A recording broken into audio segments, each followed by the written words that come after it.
Alright there guys, and welcome back to a brand new video. And today I want to tell you guys why Mob Psycho 100 is amazing. You may have seen that last month, or this month, I actually can't remember, I'm pretty certain it was, I don't know, this month or last month, I posted a tweet about what my top 10 favourite anime currently are. And you may have noticed that Mob Psycho 100 was number 4, just below my top 3 that I hold all 3 on a very high pedestal. And with Mob Psycho 100 ending just very recently, less than a week ago, I want to tell you guys why, if you haven't seen it yet, you should check it out, because it is an amazing show. Mob Psycho 100 follows the life of Shigeo Kageyama, who is referred to as Mob by quite a few people. He is a middle school kid. He is in 8th grade and he has psychic powers. But in most shows where a character has some sort of special powers, we'll use My Hero Academia for the example.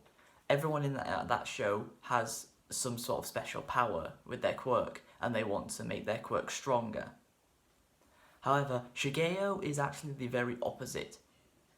He has psychic powers, but he never wanted them.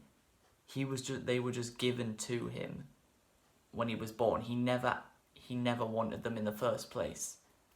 He just wants to be a normal kid, and he never really has any friends. Really, all he's got is him, his parents, and his brother, Ritsu Kageyama. But Mob has a I guess job. I don't really know if you can call it a job since he's paid so little from it. But he works at this office as an Esper to destroy evil spirits, and his master, Reigen Arataka, is the owner of this office, and basically everyone what Reigen does is he makes everyone think that he is an Esper and he has psychic powers, when he doesn't. He just BS's everybody, and it's hilarious. Basically, he even BS's Mob the whole time. Being like, yeah, I could take these guys, but Mob, you do it. In reality, he's asking Shigeo to do it because he can't. And one of the evil spirits is called Dimple, and actually is not exercised by Shigeo, and becomes part of him and Reigen's team, and actually fights alongside them. Now, Mob has a rage meter where it goes up in percentage every time something bad happens, and once it reaches 100%, Shigeo goes ballistic, and his psychic powers kind of control him for a bit. But see, it's horrible to see that Mob gets picked on so often at his high school, well, middle school even, by so many of the kids. But he may have psychic powers, but in terms of actual strength, he doesn't have any.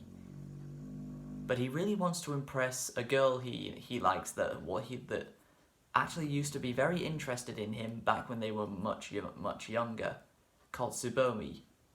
But she got bored of Shigeo's psychic powers, and she seems to prefer guys that look strong. So Shigeo joins the body improvement club at his middle school to try and improve his body, so Tsubomi will notice him.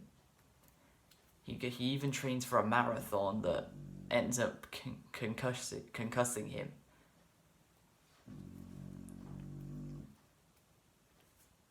Now that I've explained some of the story, let me get into why the show is amazing. First off, Shigeo is a very, very relatable character. Not in the sense of having psychic powers, but in the sense of not really having any friends and always being alone and getting picked on for no reason. That's a very relatable thing to have.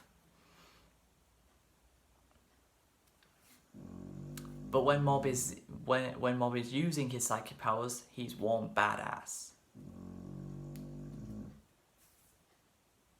He has to use at 100% output of his power to defeat the leader of Claw, which is the organisation that wanted to take over the world and turn everybody into Espers, so he could create his own new world.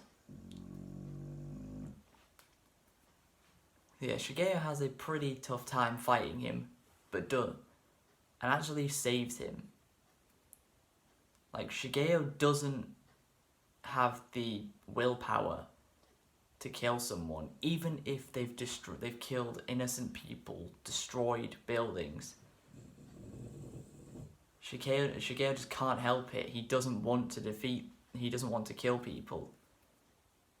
Which you could say is incredibly noble of him, but it's also pretty stupid if you think about it. And when his brother Ritsuke finally obtained psychic powers, he only used them for bad. Until Dimple showed him how to use his psychic powers for good. Now, the main selling point of season 1 is Reigen. Reigen Arataka, definitely the funniest character in the entire show. His constant BS of the clients that come into his office asking for an Esper to help, and him always needing to bring Shigeo along to make sure the job is actually done right. He even has special moves which actually are narrated, such as the Salt Punch, which is he just puts a bunch of salt in his hand, clenches his fist and punches someone. He also has the Self-Defense Rush, where he yells self-defense and gives a barrage of punches. Whether it's actually self-defense or not doesn't matter. He's still going to yell it anyway.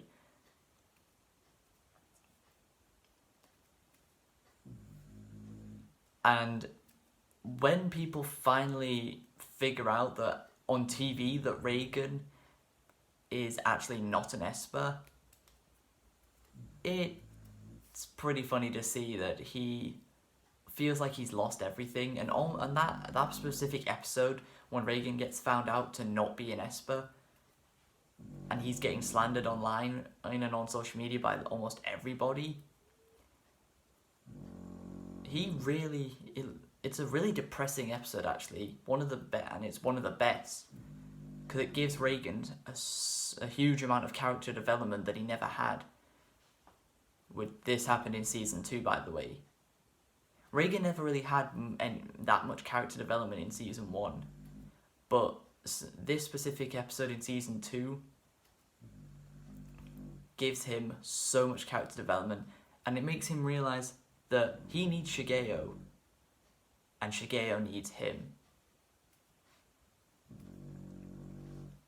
Now, season 2's best selling point is action. Shigeo has to use his psychic powers a lot more in season 2 to fight, and the fight scenes are incredibly badass. You've got people getting flung through buildings. You've got protective barriers, so people can walk straight through a barrage of attacks. There's so much, and it's so awesome. And I'm pretty sure now Mob Psycho 100 has actually overtaken One Punch Man in popularity, I think. Don't quote me on that. But after season 1 of One Punch Man and Mob Psycho 100, One Punch Man was clearly the favoured show after after they both finished airing. But season 2 came out for both shows, and One Punch Man has just not delivered the same way it did when it started back in 2015. It just hasn't had the same reception because of a 4-year wait, and the fact that it took them 4 years to make a second season, and it doesn't even have as good of production as the first season did. Which is ironic, because the problem One Punch Man has had with its second season is the same exact problem Dragon Ball Super had when it started back in 2015, funnily enough. Production issues, not as good animation as the first season, despite it being 4 years later, so the animation should look better. But yeah, Mob Psycho 100 has grown so much thanks to its second season, and it's just below my top 3 favourite anime. It's gone straight up to number 4. That means it's gone above shows such as Naruto, Hunter x Hunter, and Death Note.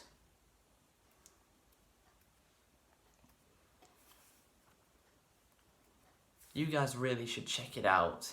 Its second season just finished, as I said, so you can watch the entire thing without having to wait for any new episodes to come out. And that's subbed and dubbed. You can watch all the episodes for both seasons are out for both versions, so you can pick which one you want to see. Whether there'll be a third season of Mob Psycho 100, I'm not sure. But hope you guys have enjoyed this video. Please be sure to leave a like, subscribe if you're new to the channel, follow me on all my social medias, and until next time guys, catch you later.